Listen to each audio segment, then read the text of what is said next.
Hello and welcome to Khyber Shards, a 5th edition actual play show set in the Eberron campaign world. It's Friday, so we have a KSA, and this week we're doing an NPC Q&A. So our viewers have submitted questions for various characters from the show, and I'm going to be answering them in character. So we'll get to that in just a moment. But first, we have very, very exciting news. We finally hit 100 subscriptions. Thank you all so much for your support, for subscribing to the channel, for watching. And because that is the case, we have triggered our dice bag giveaway. We're going to be giving away this lovely dice bag from the Lazy Fox Creates. It's a beautiful handmade leather dice bag with the Khyber Shards logo on it. And you can win it. How can you win it? Very, very simply. Send us a picture of a set of dice you think is awesome. This can be a set of dice that you like, that you are yours, that you use. And if you have a story for it about them, we'd love to hear it. Or it can be a set of dice from a creator somewhere that you just think are the coolest dice set ever. Send a picture of that to us either in comments on this video, or you can do so by tweeting to us at LaughingTreeIn over on Twitter. And then on Monday, the 30th, we will announce the winner of our dice bag giveaway, and we'll send that dice bag off to that lucky person. So thank you all so much again. Don't forget to send us your entries. Without further ado, let's get into some questions. There are a couple of questions that were directed to Lucan, and normally I would answer them, but Eric introduced this possible plot by Ari to try and help Lucan out of his current difficulties. So I'm not going to take the Lucan questions because they might possibly affect that. And I want to leave that for in-character discovery if possible. But the rest of them, we'll jump in. So beginning, we have some questions from Laura, who made the dice bag, by the way. Mina, you were very against the strike force interfering with Lucan. How do you think it would have gone if they weren't involved? Knowing it affected Ari, do you think it could have had a better outcome for Lucan? Of course, it could have. He'd have gotten away if they left him alone. We'd have gotten loose and gotten away. As for how it affected the half-elf, As for how it affected Ari, I don't know. He went crazy. Lucan wasn't crazy, I don't think. He was in trouble, but I don't know. For all I know, he was resisting it better than the other guy. Yeah, just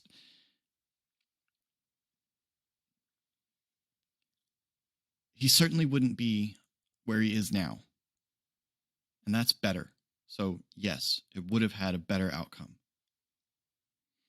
What's the history with Nea? Nea and my brother did similar things during the war. She's a spy, he's a spy. And the way he explained it to me was, at a certain point, you just try not to get each other killed. They worked against each other and thwarted each other on a number of occasions, but neither of them really had any choice in the war. And so both of them had kind of an agreement, a personal truce, that they did their best to stay out of each other's way, even if that meant letting some opportunities slip through their fingers in a way that their superiors wouldn't have approved of. So he knew he could count on her to help him out of trouble. And she probably would have if the strike force had just let things be. What are your plans going forward? Do you think there's any way to get Lucan out? I want to find some place where I can make my way, make some money. Stormreach has some opportunities for that, so I'll probably look around and see who could use an extra wand and do that for a little while, and then once I've got enough money, I'll move on. Or maybe I'll just retire here or something. I don't know. In terms of Lucan, I don't know where he is. I know the Ondarians have him, but I don't know where they have him. If I could find that out, then maybe. I might be able to do something about it, but I don't know. Demise. When you explained that the hero passengers who went after the skeletons to Pog and Shade, did you expect them to turn out to be the hero passengers? We'll stipulate that it is possible that Demise is answering from beyond the grave. I certainly expected them to voice some sort of objection. I assumed it couldn't last. They were being far more cooperative than I had anticipated, and honestly, if I could have separated Esri from them, then I think things would have gone much smoother for both of us. But no, it was disappointing that they decided to go all heroic.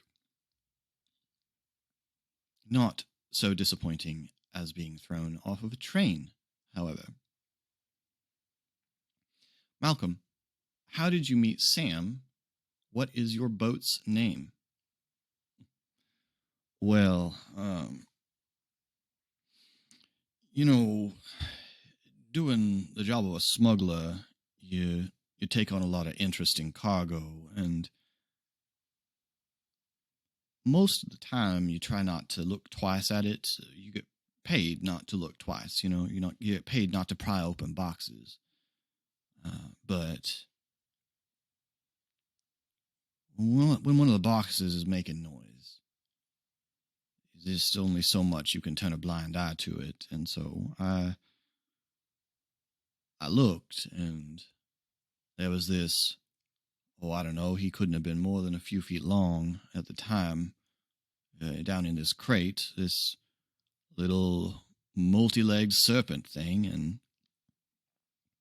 I don't know what they were going to do with him, but most of the people who need smuggling are trying to avoid oversight, and there's plenty of things that I don't think people ought to have oversight over, but when it comes to living things, whether they're animal or humanoid, I take a different view of the matter, and so I concocted a story about the creature breaking out and nearly killing me in the process of escaping, and that I was forced to, dump it over the side, or it would just have destroyed the ship. I'm pretty good at that sort of convincing, and so it worked, and they paid me for some damages, and I used that to, learn what Sam was and what he eats, and start taking care of him. I don't know where he's supposed to be. I don't know where they got him from. I suppose if I ever found that out, I ought to learn whether he would want to go back. Ship's maybe not the ideal place for him, but, well, there's really anywhere else as far as I know. So, for now, he stays with me, and we watch each other's back. Tommel, if you'd been at Blackwheel when it closed down, where would you have ended up? What do you think you'd be doing right now? I suppose maybe I'd be with Thora, maybe Dane. I hope they'd have gotten me out, but I already know from conversations that a lot of the team that went in with them didn't. And a lot of the students they tried to rescue didn't come out.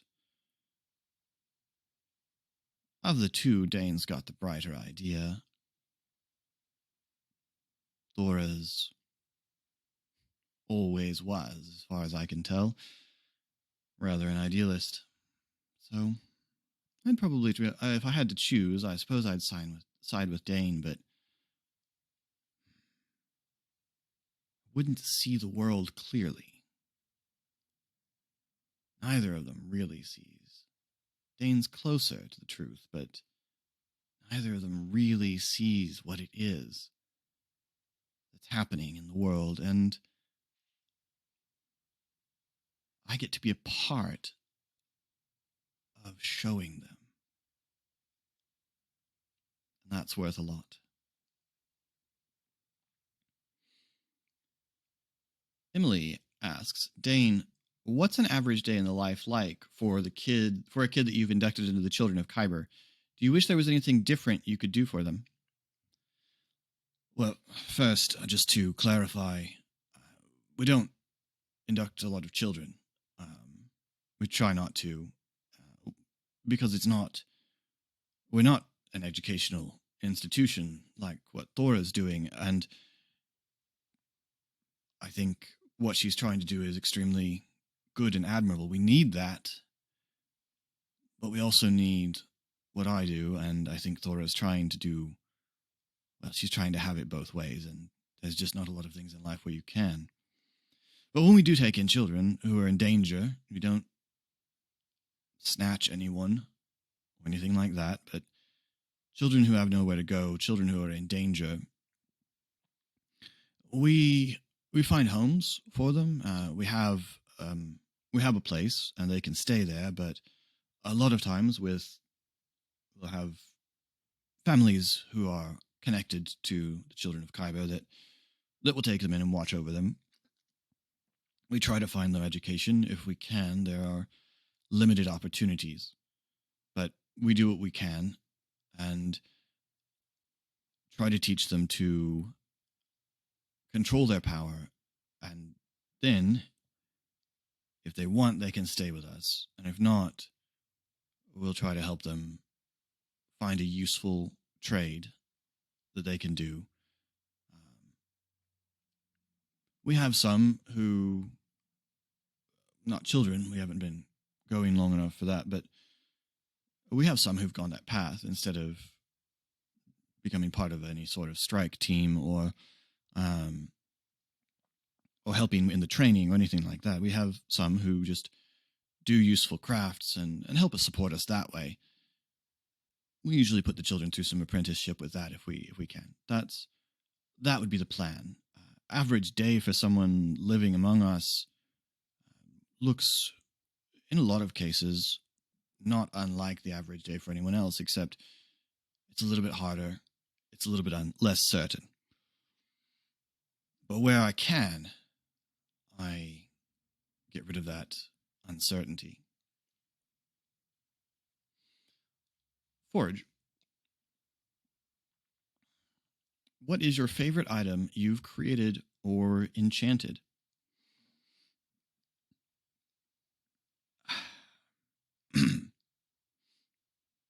I don't know. I am not inclined to sentiment about my creations. I feel good, of course, when I create something good, but I am not attached to them. They do what they are meant to do. I am skilled, and I am pleased when my skills are put to good use. But I do not have perhaps an artist's sense of ownership over my creations. I will say I was very pleased with how happy the table seemed to make the strike force. That means a lot when what you can do pleases someone else, when you know you have made what they wanted you to make and done it well and satisfied their need for whatever it was. That's very gratifying. How's life with Dane so far?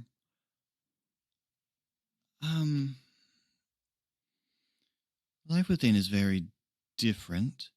He is very focused on the mission.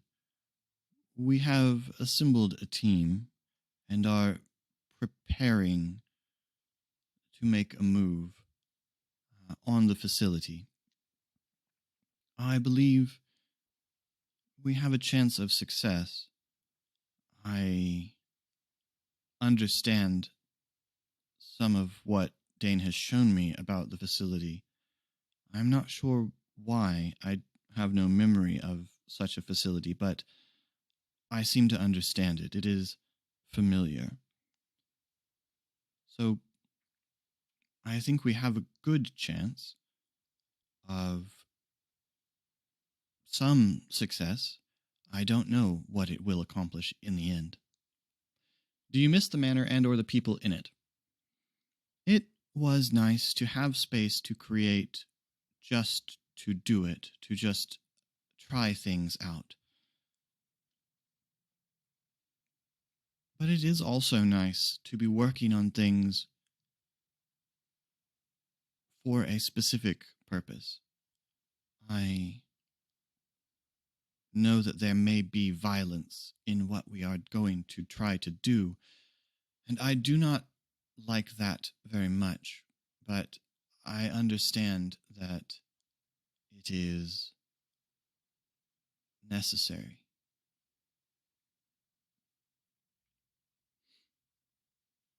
And I just realized I missed a question for Malcolm from Laura, so... and my ship is called the Wildcat. So that's WYLDCAT,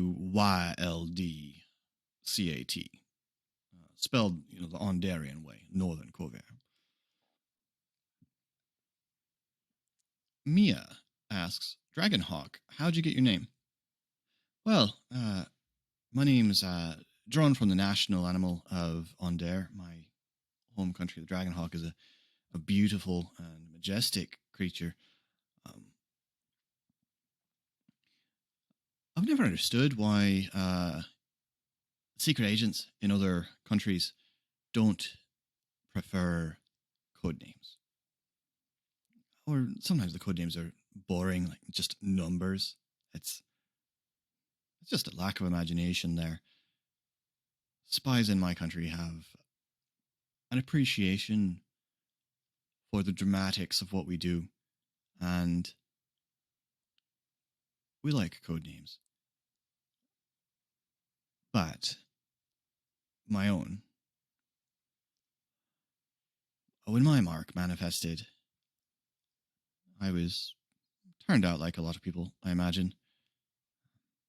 My family was afraid. They didn't abandon me exactly, but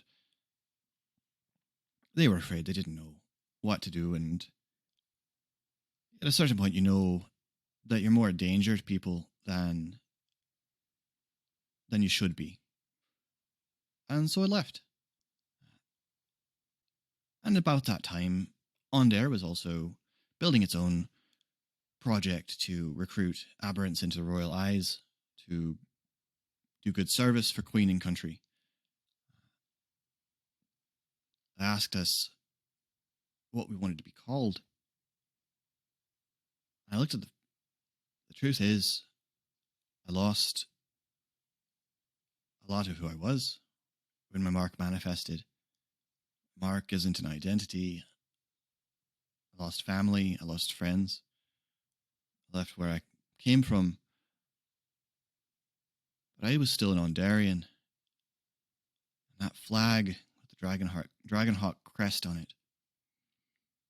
I could still be somebody in service to my country. So I decided to go with that. Service has been different from what you imagine it to be. But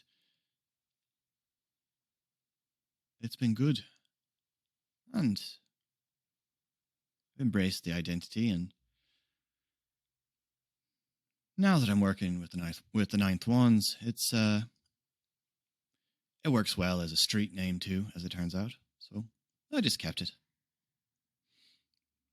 Mia, asks, Malcolm, how did you meet Thora? Well, all right, so sometimes people want things brought into a country that, or across a border, into a town, or just from one place to another without a lot of oversight. Well, spies like that even more. And one of the things that spies often look to smuggle is, well, themselves. So I did a little bit of brisk trade at the end of the war in transporting covert operatives from one place to another. Thora was one of those. I like Thora. She's a clever one. And sometimes you get agents who expect you to act like that chauffeur, but Thora knew she was asking to be cargo, and considering where she was wanting to get into, that was good because the only way we figured it out how to do it was you had to mask what she was in a lot of ways, because there's just a lot of ways to detect a human. So the container we put her in had to be very special, had to have just the right thickness, a thin layer of lead, and just for safety's sake, we rolled her up in a rug that we put in the crate. Uh, Gave her she had some sort of item for water breathing that allowed her to have enough air, and that made that easier. But she must have stayed in there for 2 or 3 days before we were able to get her out. I don't know how someone is that persistent about doing their job, but I appreciate someone who gets a job done and does it well. Now, what's happened since? Um, if she's responsible for that trio, for that troop that was on my ship, then Sovereigns bless her. But I don't want anything to do with that anymore. Solarka, how's your week been? Not particularly excellent, to be honest. Bog disappeared again without notice. I found out that he had left town by going by the school. It was frustrating. He promised me that that wasn't going to happen anymore. But I have been able to put my mind to other things. I've done a lot of work at the shop while I was at the school. I fixed some things that had been broken at Thora's request. I guess their handyman was not present. It's not my expertise, but I can rehang a door that has been broken. I can seal up a crack as well as anyone else. And I have a little bit of the magical skills that make that easier. So I have passed the time. I am terribly worried and hurt, to be honest. Right now, I just hope that he is all right. When he gets back, we will deal with the other part of it. Kolos, how did you first acquire Fury's Edge? How attached are you to it? Not asking for any particular reason, just curious. Fury's Edge was a prize I won. Amazing weapon, and my first championship as a gladiator. That was the prize. I am very attached to it, and it was very foolish of me to bet it. I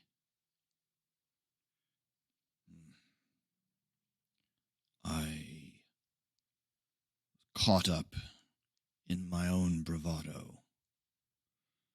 I know better now, but Too late, as it is. Thora, did you ever want children? If so, has that changed now? I've never had time. I've never had time to want that, really. I've always been very attached to my work. As a soldier, as a spy, and now with the school. I've never had time to contemplate, well, I don't think that the calls on my time would leave me a lot of space for parenting well. And as it stands, it does sometimes feel like I have several children, so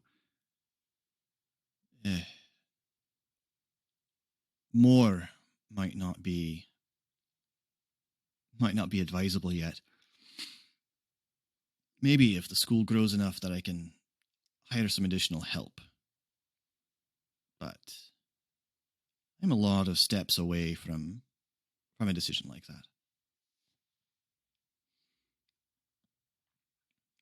that. Emily asks Thora, assuming that Demise and Ezri's communicator wasn't destroyed by the lightning rail, what do you think the Emerald Claw could do with that communicator? Well, it depends very much on how good their artificers are. At the most basic level, then within range, they could listen in on communications over the other communicators. Additionally, it's something that belonged to me, belonged to Ezri, belonged to others before me, and it came from the school. So all of those are things that one could use if you wanted to magically surveil someone. Having an object associated with a person or location you're trying to scry on makes that process a lot easier. So it would be a lot easier now for them to take a look at what's going on inside the school, to know what I'm doing, to know what Ezri's doing. And I don't know them looking around inside the school is definitely the worst of those options, but none of them have the potential to be excellent.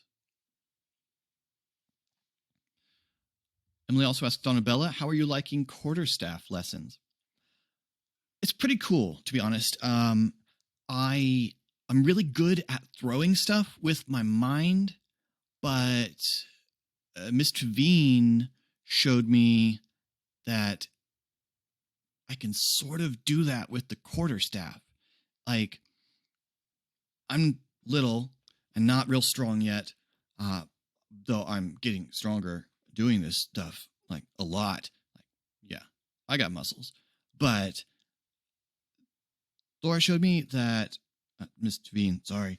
Sometimes the Strike Force calls her Thora, and I think that's what Miss Tavine showed me that I can focus on the staff instead of on the thing I'm throwing. And then when I swing it, I can make the staff swing a lot faster than just my arms can. I didn't know I could do that, and it works the other way too. So, like, if I'm fighting with sparring with someone who's stronger than me, like Miss Tavine, and she hits the staff. Some of the time when we were practicing, she would just hit the staff and it would just go way out of my hand or fly like over here, and then she could whack me. Not really hard, but hard enough that I felt it. But if I focus on it with my mind, with my mark, I can stop it. Like it's I don't know. It's like my mark is pushing against the staff with my hands. So it's like I've got an extra arm or something to push with, and it's the mark. And that's really, really cool.